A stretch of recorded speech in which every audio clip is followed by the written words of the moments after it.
LaRue Press Network.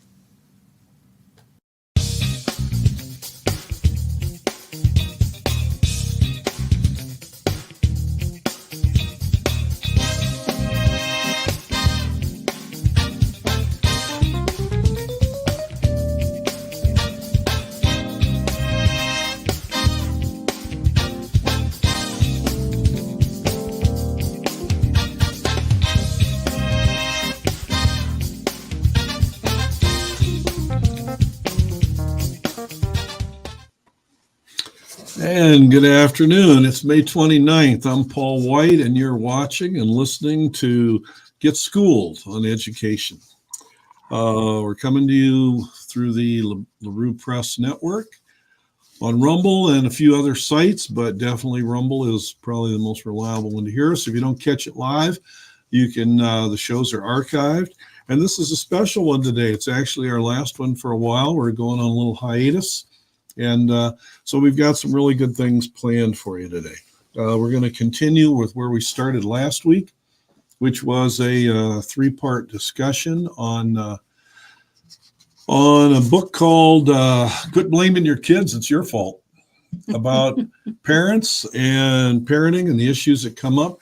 And where it connects with schools is that the school, if the home is challenged, the school is like the thin blue line, the last line in defense before kids head out with, for better, for worse, whatever they've learned. Let's see. And we're here with Jan Hermsen, studio engineer and head of LaRue Press. Hello, Jan. Everybody. Hello. And we have, like we did last week, we have Christina from Florida. Welcome, Christina. Thanks for having me. Well, thanks for being back. You were great last week. Anyhow, the nature of the book is all the questions that come up, really, whether you're a parent, and they come up in a little bit different context if you're a teacher. So last week we were talking about, what did we have last week? We were talking about your acronym for parent. For parent, Yes. To be a good parent. The acronym PARENT would be put yourself in a position of authority, ask questions all the time, respect, you got to have it, expectations, set them high, negotiate nothing, and talk to your children about everything. And we got some real good varieties. Christina has a 9-year-old. Jan's kids are grown. And my kids just keep coming from school. Like I say, the first ones are collecting Social Security, and the most recent ones are would be still in grade school. So quite a range.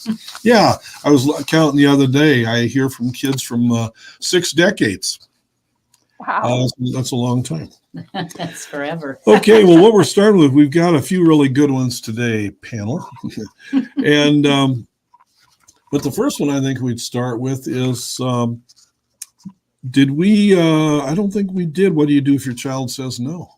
No, I don't believe we did. No, and this is, I'll lead in schools and with teenage kids, but actually elementary too.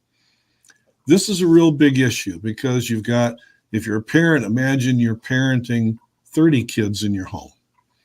You wouldn't have time to necessarily give long, drawn-out explanations and counseling to them, because the other 29 would be throwing your sofas out the front door.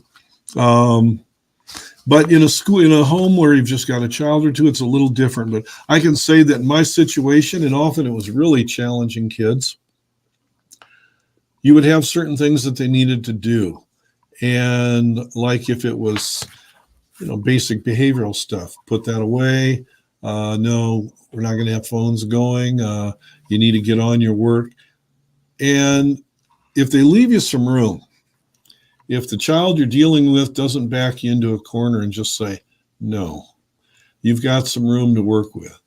If they just flat out refuse to do it, you better grab, in a school situation, you better grab for your authority quick, or you're pretty much going to lose control of your class almost as you can count the time on your fingers. So if they would not go along with the plan, the first thing you would do, like at home, you could take something away from them. At school, what you'd take away is you need to either do what you were asked, or a lot of times the schools play these games of, or you'll get in-school suspension or detention at recess or lunch or some nonsense like that. Come on, fish or cut bait here, schools. That's the problem, why you have the problem you do. You tell the child, if you're going to stay today, you need to do what you were asked. If you're not going to do that, then you got to leave. You got to call your parents. They'll come pick you up, and we'll figure out where we're at later. So sometimes the child would say no, and then would say, and when you get older, especially if you've got teenage boys, especially maybe if there's not a dad in the house or out of town or something, they'd say, no, I'm not going to do it. And no, I'm not leaving the room. And that makes for some real interesting situations. And in today's school, the reason they have the problems they have is because turning around really tough schools is almost unheard of, almost outside of my own experience, to be honest with you. They've got to get out of the room. And with a teenage boy, I'd kind of go over quiet, so let them save face if you can. And I'd explain to them, no, you had a chance. You need to leave. It's not a question of are you leaving. It's just a matter of under your power or mine. And you can do this, and you can leave respectfully, but you need to choose here in about 2 seconds, or I'm going to have to help you get out the door. 38 years later, the times when I've really had to, grab them by the ear and pull them out the door, I wish it was that easy. Happens very few times. There's a saying, friends believe that when you speak to the good in a man, you find right answers. And when I would kind of appeal to their heart to do the right thing, even if they'd screwed up, usually they would exit. So that's kind of how it goes in schools, if it's going to work in schools. Christina, we'll start with you. How often have you ever been just fronted with a direct no? And how do you deal with it? First of all, I don't think since my daughter's been out of diapers have I got a direct no. Great. You're blessed. I think I keep perspective that my daughter's 9. So we haven't entered that crazy teenage phase yet. And last week we talked a little bit about, the advice of my mother, which was nip it in the butt early. Don't allow it to get to that point. And so I really feel for teachers today, because I think a lot of kids are growing up with parents in the gentling parent movement that do not believe in structure or discipline or telling their kids no. So I think teachers have a whole different set of children on their hands right now, in my opinion. I agree. So, when I look at my daughter, like the one thing that my mom told me and we have implemented in our home is consistency. If I tell her she's not going to get something, then she's not going to get it. If something's going to get taken away or there's going to be a discipline for something, then I follow through. And it's not just one day, it's always. Actually last week while we were on the show, she's sitting there doing her homework and she didn't want to do it. So she kind of squiggled through it, with a lot of answers wrong. And I had told her before, I got on the show, if your homework's not done and it's not done well, you're not going to gymnastics until it is.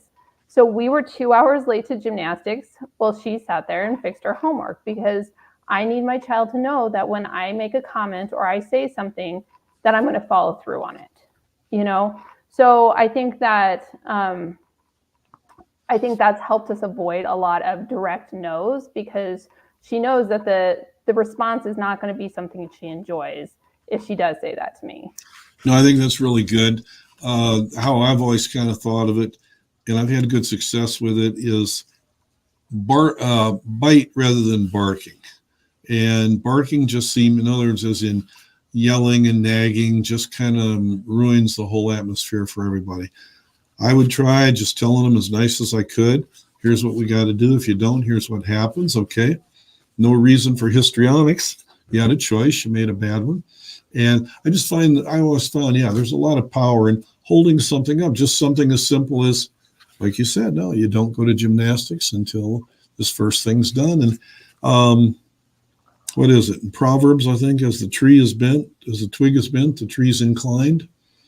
And when you just start a little bit, a boss I had, a principal in San Diego County, had raised just two of the best boys you ever saw. And I asked him, I said, well, when did you start? How early did you start, having them behave, respect the right of a parent? And he said, oh, pretty much about the first time we brought them home from the hospital. He said, even when they're just too tiny to even be verbal, he says, there's a lot of things that if you're not kind of correcting it in an appropriate way for how old they are, 3 months or 16 and 3 months. He said, there's just little things. You just get them used to the idea that here's something you need to do. But no, that's good. That's good. I hope she stays this good into her teen years. I'm sure she will. Man, you and me both, right? She will. And I will say this is that after we went through that on Wednesday or last Wednesday, every day since, she's done her homework. She's done it well. There has been no problems. Isn't that great? Well, and the small things, what I tell new teachers is there's no such thing with any child as not having to deal with issues. If you do that, you're just avoiding doing your job. I said, there's always little things like, you need to clear the dishes, honey. Yeah, I'll do it later. I kind of need it now. And so it's the same thing.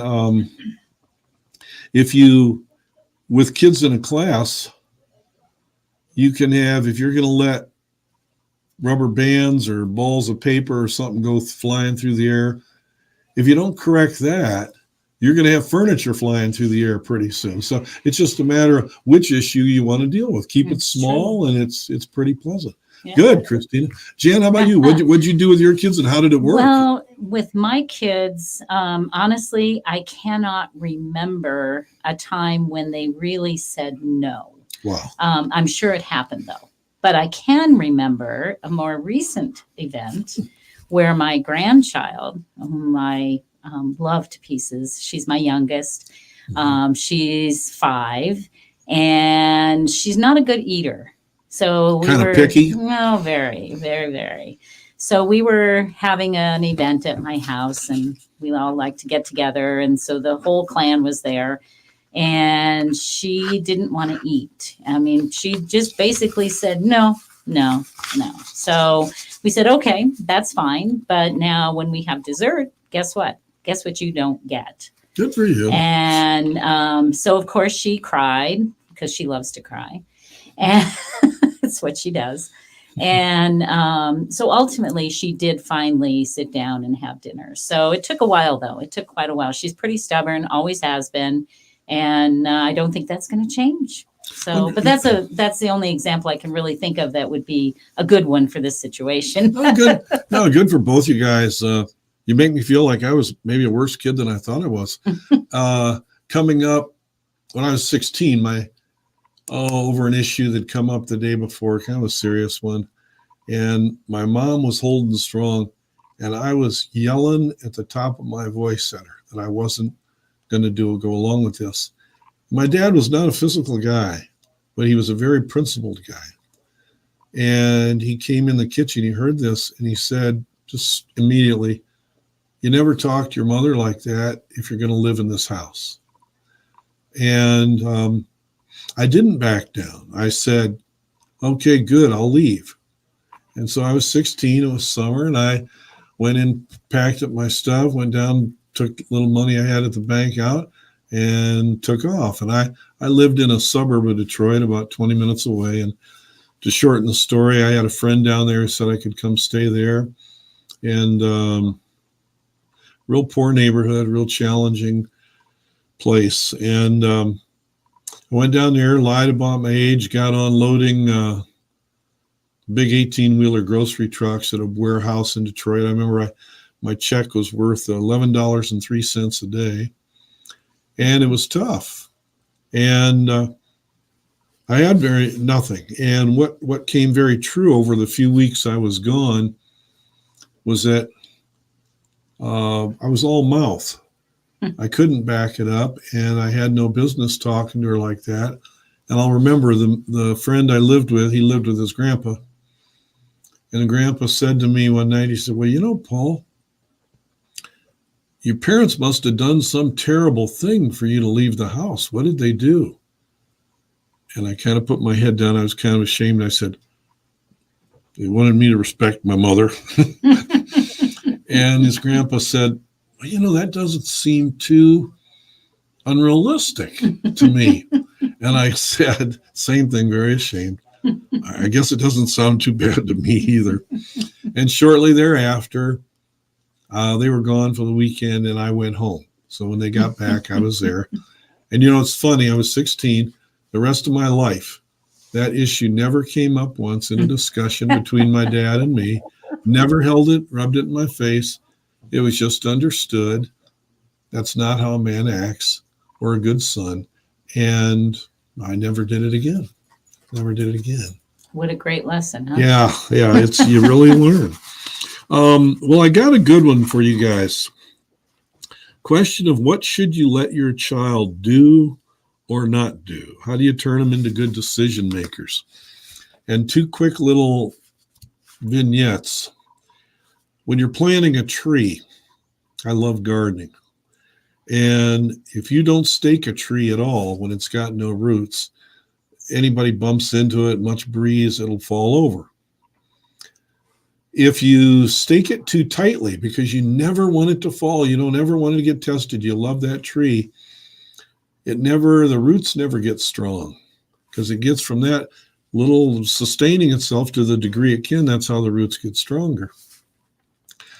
So it's like the goal is always to tie it strong enough so it doesn't get destroyed if a big puff of wind or something goes on, but not so tight that it doesn't get to develop strength on its own. So you get where that one's going.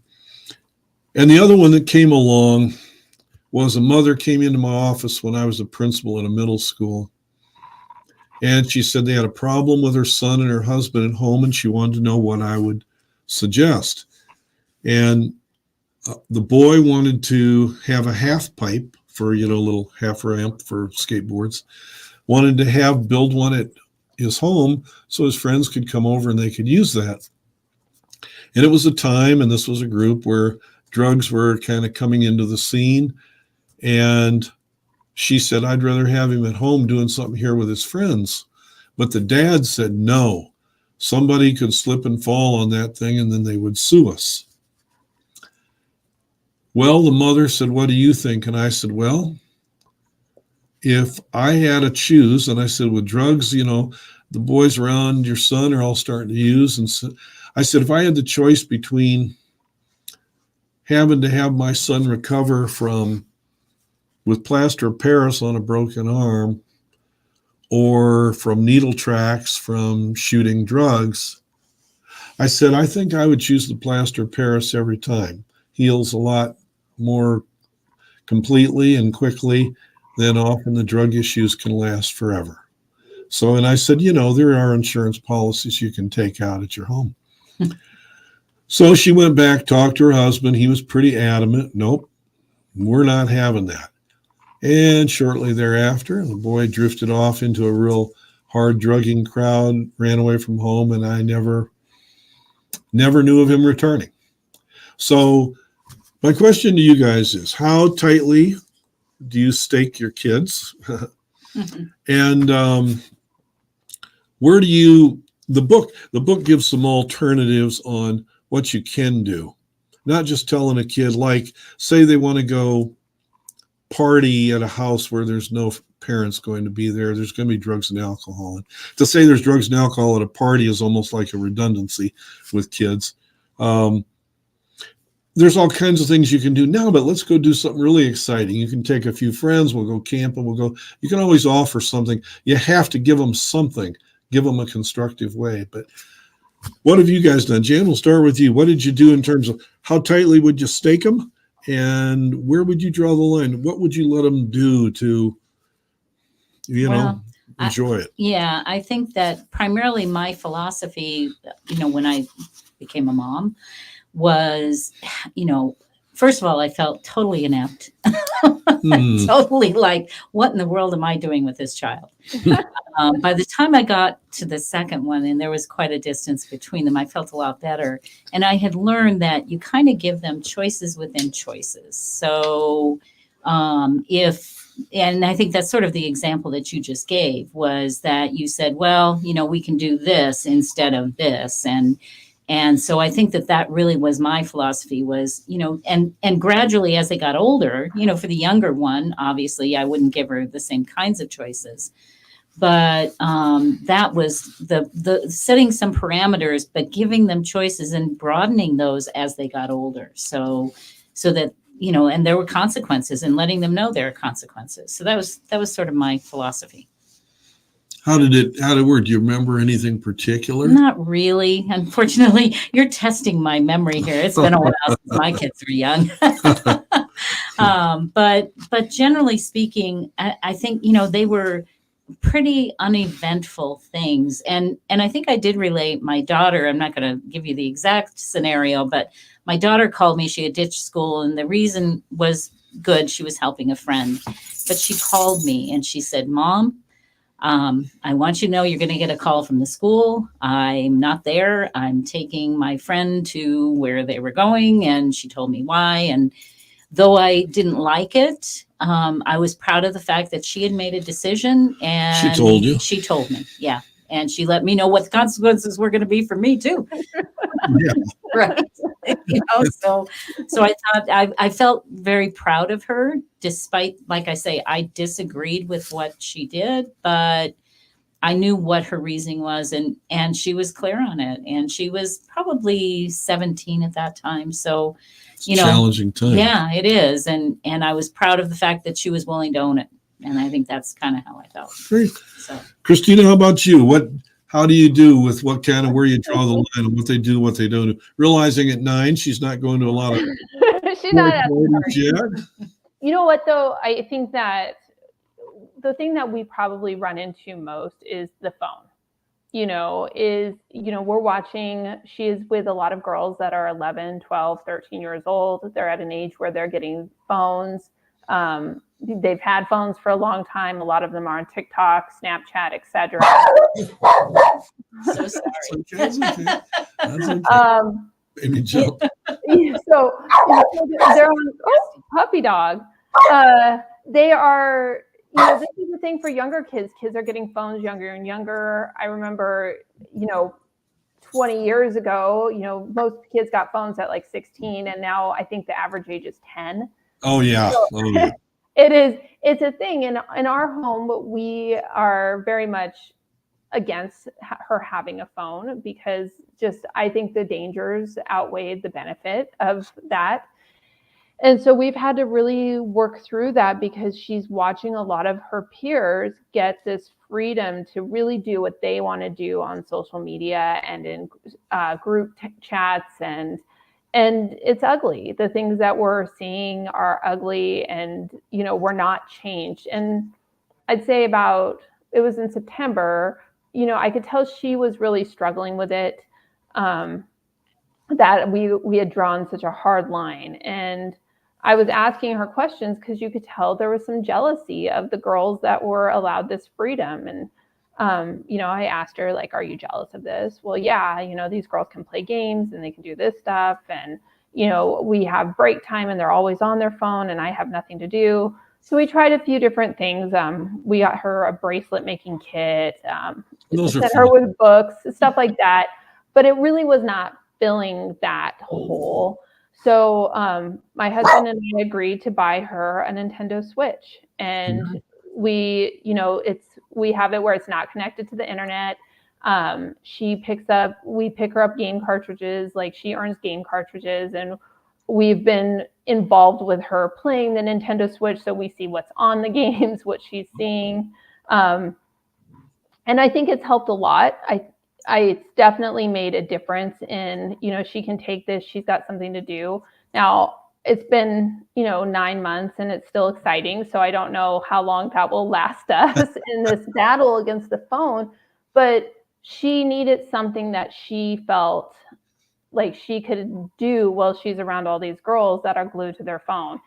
And that was our compromise on it. And she's been very responsible. We haven't had any issues. She really only plays it at break time at the gym, or really just, or if she's sick, we don't have problems with it where she's glued to it. And we've been very glad. I was very nervous with the situation, with the decision, honestly, because you're like, you see so many kids that are even addicted to gaming, but we haven't had that problem. But I think that you're right. You can't, like, that jealousy would have grown inside my child, and eventually it would have been her using other kids' phones or. Right. Well, a lot of times it leads to figuring they're missing out by not having totally inappropriate sexual relationships as they get older, like somebody else is really, I'm missing out, or I'm missing out by not drinking or using drugs. And yeah, well, which leads me right into the next one. And to me, it's kind of like the biggest question. If you get this one right, to me, everything falls in line. And that is kind of the critical role of moral and spiritual development. It's like if you're learning a new game, say a board game, and a question comes up about what you should do. Someone can say, well, I don't know. Where's the rule book? Let's see what it says about this. And I would explain it, almost most of my life teaching in public school settings. I wouldn't want anybody proselytizing me. I'm not going to proselytize them in a public school setting, but neither am I going to back off the need for there to be good moral guidelines, and also just to honestly acknowledge when people say, well, who made those rules up, or where do they come from? The idea that, even in our legal system, an important foundational part of it is the 10 Commandments. And so I would be curious what you'd tell them. I mean, I had a guy, I don't know if I mentioned to you, I had a research fellow from UC University System over in California come out to my elementary classroom in Vallejo one time. And he was doing a study on testing, like for moral courage and integrity in kids. And he wanted to test my class. He took them individual and just asked them questions. What would you do with such and such a situation, whatever? And then afterwards, he said the rubric, I guess he had for how they scored, he said it didn't even allow to score as high as they scored on a real strength of character in terms of there's right and there's wrong. And anything from, theft to watching something wrong go on to lying to others about it, they were just real set in that. And so I always, to me, it's kind of where it starts. And I would sometimes present a Judeo-Christian sense of moral values by kind of telling them about something I'd seen or something from my own life. I was saying how it had worked. And you've probably seen that T-shirt. It says, because I'm the mommy, that's why. And, kind of showing kids, I'm not arguing this way. This is how we do it. And I told them, I said, to another sense, I said, I was kind of raised with a sense of, because God says so. That's why. And you're not in a position to argue with him, and neither am I. And as long as you live in my house, we're not going to argue. And in a little, getting around a little bit, I would say, as long as you're going to be in my school or my classroom, this is how we roll. But with you all, how, Christina, start with you. What, how do you kind of lock in the basic moral, spiritual values? What do you tell them? And I mean, of course, in a setting with your own child, telling them about God or not telling them about God. How do you deal with that? So I wanted to read to you Deuteronomy 11, 18, and 19. Sure. Fix these words of mine on your hearts and in your minds. Tie them as symbols on your hands and bind them on your foreheads. Teach them to your children, talking about them when you sit at home and when you walk along the road and when you lie down and when you get up. It has to, in my, just from a biblical perspective, it has to be a day in and day out conversation.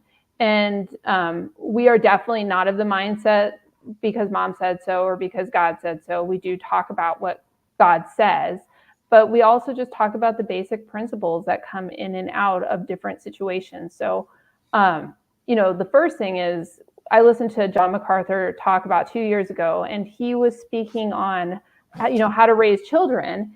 And one of the things he said is the first thing you really have to squash is lying, because a person that will lie will do all kinds of horrendous things. You can cover up anything with a lie. And so that's been something in our house that we're very, we are very tough on, is lying. It's not accepted. And it's the one thing, like, I would rather know you did a horrible thing than you lie about it to me. Right. But beyond that, I think there's so many natural ways that you can see in the world around you. And I am that parent that, I will point out the other kid and say, look at this child, look at their behavior. This is how it's going to turn out for them, because that's the natural consequence of it. And this is why God doesn't want you to do it. God knows that if you are to lie, you're going to get in trouble. God knows that if you're to goof off at gymnastics, you're not going to do well. If you're disrespectful to your coaches, this is not going to end well. And, my mom we always joke that my mom could see the future, because every time she would point that out in a child, you would see that ending. And quite frankly, sometimes they were very tragic. I remember my mom telling my brother about a little boy who bullied him like this. He is not going to have a good life. Things are not going to go well for him. And, it took years, but in his early 20s, he was shot. He was he was having an affair, and he was not doing what he should be doing. And the husband shot him, and he died.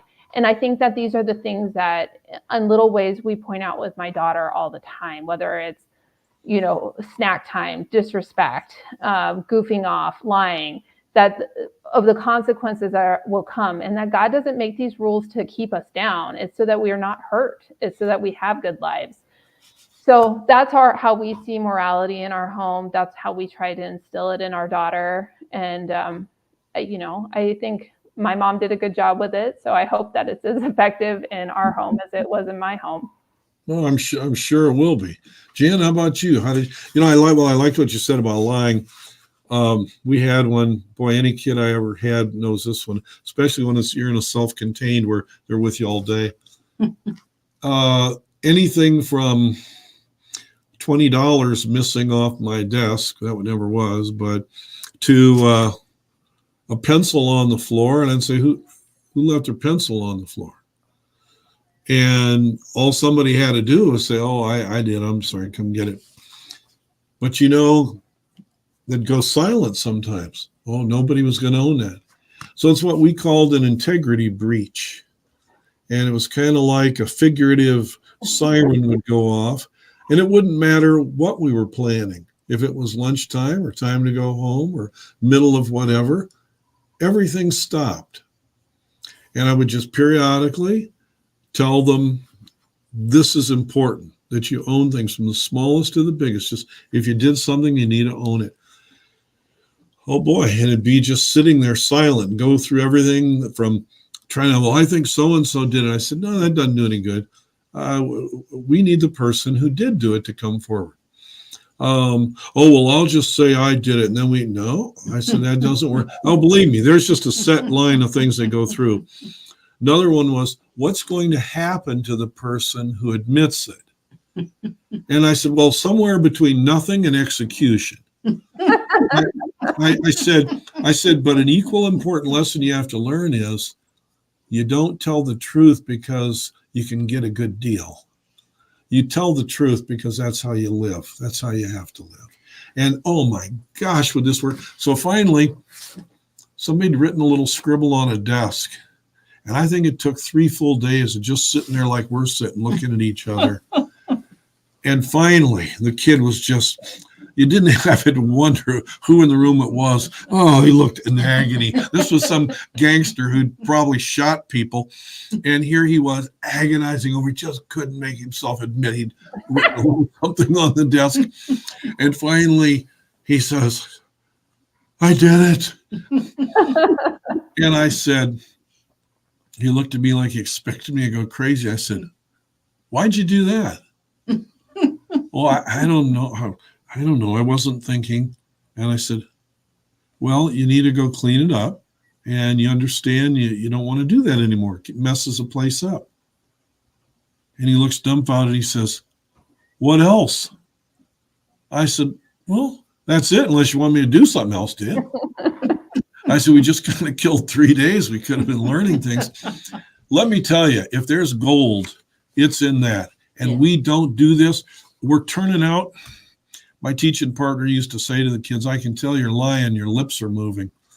And it's almost too true to be funny.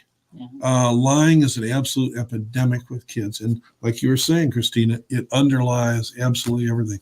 Jan, how are you with dealing with lying? Well, it's funny because it was my older daughter who ended up kind of having to deal with a problem with my younger daughter. They have, I believe it's about 8 years between them. Mm-hmm. So being a single mom, there were times after school that my older daughter was taking care of my younger.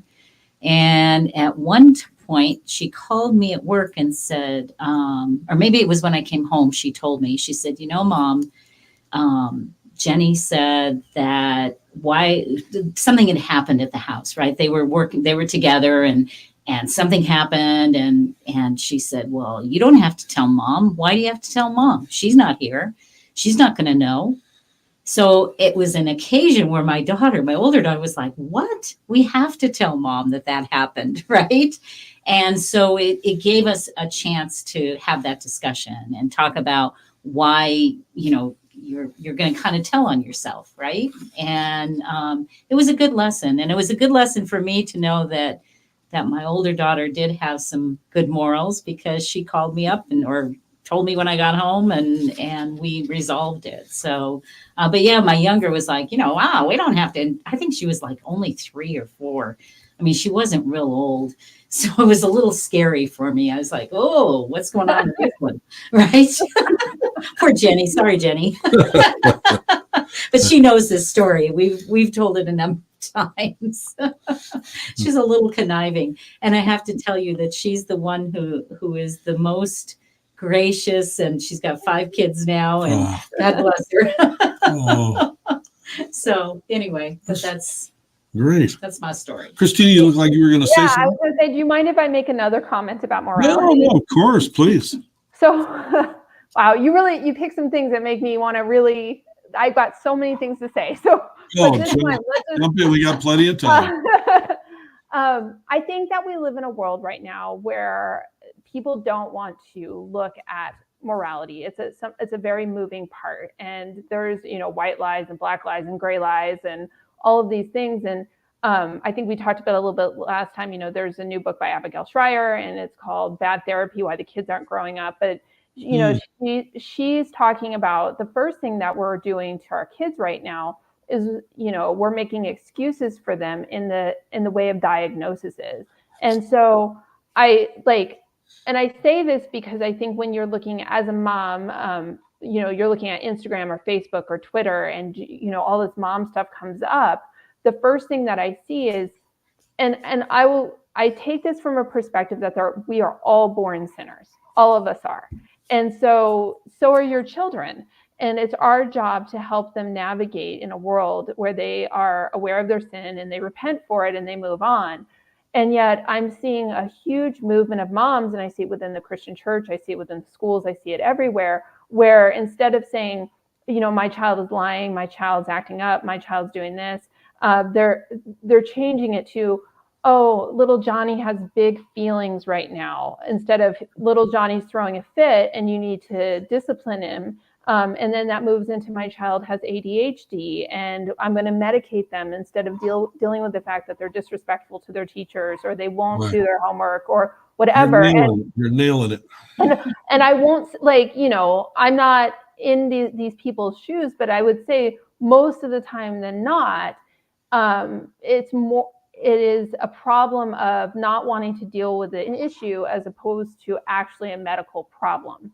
And so I think that's one of the things where if we can see the morality and sin or whatever you want to call it in a place of reality, then you can deal with it and not be medicating your child, not be saying, like Jan brought up her granddaughter and she's like, oh no, I'm not going to eat this.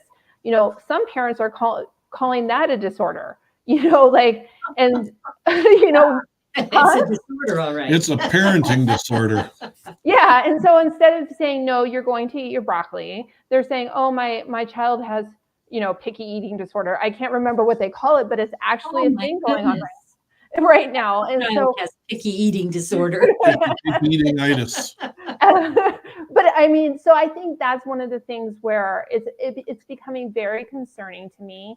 And we're seeing kids earlier and earlier becoming overly rebellious and sexualized and just all kinds of horrible things. And the first thing their parents do is, oh, it's because they're ADHD. Oh, it's because they're autistic. I mean, and this gets targeted to me. Like, I have a Instagram account. It gets targeted to me as a mom on Instagram that if your child is rude or disrespectful, they must be autistic, instead of how to deal with that. So I just want to say that I don't think that you can overstate how important morality and behavior is, but you also, as a parent, have to be really aware that what's getting targeted at you from the schools. I know in Florida they pay, I think, $17,000 a year per kid that's medicated.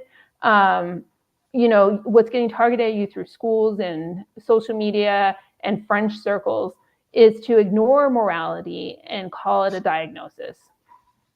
And I couldn't agree more. Somebody said one time, we're medicalizing social problems. And this is what they've done. Pardon me.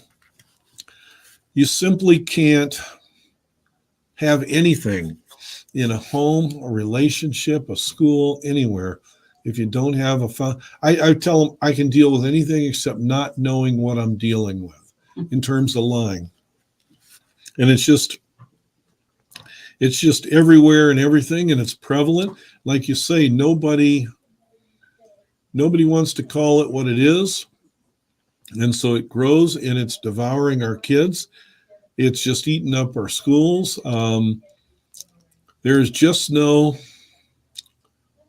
There's a world of difference between schools absolutely locking down on moral absolutes, most, if not all of which have their basis in the Bible. That's just simply acknowledging facts as facts. There's a world of difference between that and saying, and I want you to come to Sunday school with me this weekend at whatever church I go to. And I've seldom and never seen that happen, be abused. But I've seen a ton of abuse from simply not giving these kids strong guidelines. This is right, this isn't. As long as man's walked the earth practically, or at least certainly going back a better part of 3,000 to 5,000 years, these have been rules that worked. And they still work. And our schools are collapsing right now because they don't use them. Like I say, right now with our schools, every one of them you want to look at. The children 30 to 60 to 90, 30 to 60% don't show up. 50 to 75%, this is certainly in our county and most every place I've worked, 50 to 75% are using drugs every day or alcohol at school. The disrespect and violent responses is just worse than it's ever been towards staff as well as kids. And the morality, just a sense of respecting property, respecting other people, respecting adults who are, in charge. And then we wonder, and the talk just goes on in school districts everywhere, all about how do we get that better reading program? How do we get that really complex way to have them sound a vowel? Oh, for Pete's sakes, it's A or ah, get over it, or ah. And they don't seem to think, I tell them, I've had historically high academic levels at a dozen schools I've been at. And every one of them, it is the side effect of getting the other things right. Little Rusty here, if Rusty had a tail, and you wanted to get it wagging, like they say, 2 ways to wag a dog, get a dog to wag its tail. One, grab the tail. The other one, really love that dog and get them feeling safe and secure. You couldn't stop that tail if you wanted. Well, the way you get academic achievement in a school is by having the kids be there and listening and in their right mind. Well, the world's a fascinating place, and everything there is to learn is very fascinating. And when you can get that learning environment, you don't have to force them to be interested. If the teacher's got half a pulse, they can get them to where they're just excited as heck about wrestling with all the ideas, everything going on. But when you don't have that, and I just shake my head when I hear school boards or superintendents or teachers go on and on about how do we bump those test scores up 3 points? What in the heck difference are any test scores going to make if we live in a world that has just become a moral sewer, where just chaos and no sense of purpose and no anything just rules? Last thing, we just have a few minutes here before we got to go, since we won't be back on air for a while. Just want to, for anybody who this was the only show they heard, we just wanted to hear kind of, have been going down all the things going on in schools, and we'll just real simply, and if you have questions about the details, educationcrusade.org, educationcrusade.org will give you a way to get in touch with me, and I'll give you all the details you want. But they got to come to school. If the kid's not coming to school, that's not their fault. That's yours for not pulling it as tight as you got to pull it to get them to go in there. If they're using drugs and alcohol, it's real simple. If they won't stop, you get them arrested. Arrest them yourself and take them to the police station. You don't toy with that. Then nothing worse than children's funerals, and I've been to 7. I've buried 7 kids in 12 years. Nothing worse than hearing parents and everyone else weep and go crazy who participated in the lifestyle that kid was living that got him killed. And of those 7 burials, 5 were murders and 2 were suicides. And it's like, do the right thing. So you get them to school, get them clean and sober. Respect they have to have, or take every last privilege they ever dreamed of having. Allow nothing if you're going to do it. Special ed class, I can't tell you loud and long enough, keep them out of it. It's absolutely giving kids an excuse for failing rather than a way to succeed. You get in, you never get out. So again, if you've got different experiences, please get a hold of me, educationcrusade.org. Oh, you want a school where they teach them about everything and they indoctrinate them about nothing, to where when they're explaining things, it's that people believe, some believe this way, some believe this way. This is how the government currently does this. You're going to want to talk with your parents and do lots of research on, we'd mentioned previously, abortion and homosexuality, but oh my gosh, that's hardly the exhaustive list. Millions of things.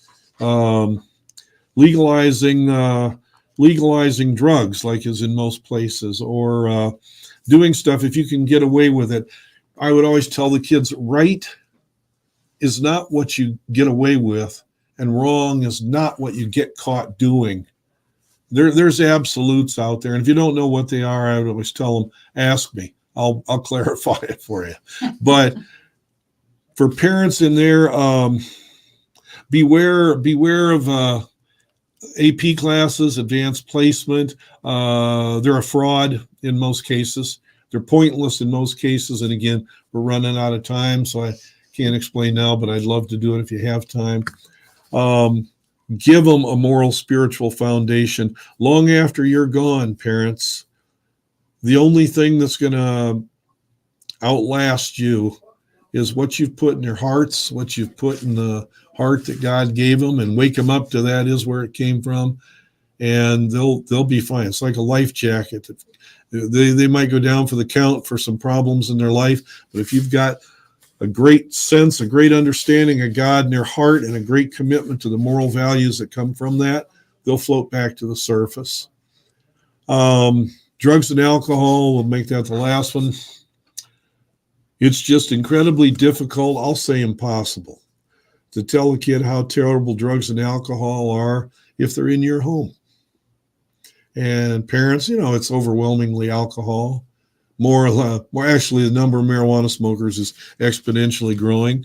But I would tell the parents, how do you encourage a child not to self-medicate themselves for issues if you're doing that with drugs or alcohol? And I said, I don't know. When I was a teenager and my dad was telling me none of that's going to be in our home or in your life as long as you're under our roof, bless you. And if he'd been telling me that with a cold beer sitting in the refrigerator or a bag of weed sitting back in his room, he might as well have been talking to himself. My mom and dad lived what they told me to do, and that's why it made sense to me. But kids are awfully quick to pick up inconsistencies between what they're told by adults and what they see the adults do. So, parents, I couldn't encourage you more. And it's the same thing with teachers. Your students, your children are going to do. You've heard somebody say one time, what you do speaks so loudly that I can't hear what you say. And boy, is that true with teachers in schools, with parents in the home. But anyhow, we've really enjoyed these weeks with Get Schooled. Jan, we thank you for what a professional job you've done on setting this up. I thank you so much for coming in and doing your show with us. And Christina, you were, during our short run, you were our one and only guest, and you were excellent. Thank you. I appreciate you having me. I could say you're the best guest I've ever had. Thank you. but even if I'd had hundreds, you were just excellent. And your daughters, when she's saying her prayers, I hope there's an extra big thank you for mom and dad, because you're sure it sounds like you're doing a wonderful job. Thank you. But anyhow, thank you so much for joining us today. Jan, thank you. Thank you. Rusty, thank you. And we'll see you later. If you have any questions, contact Education Crusade. There you go.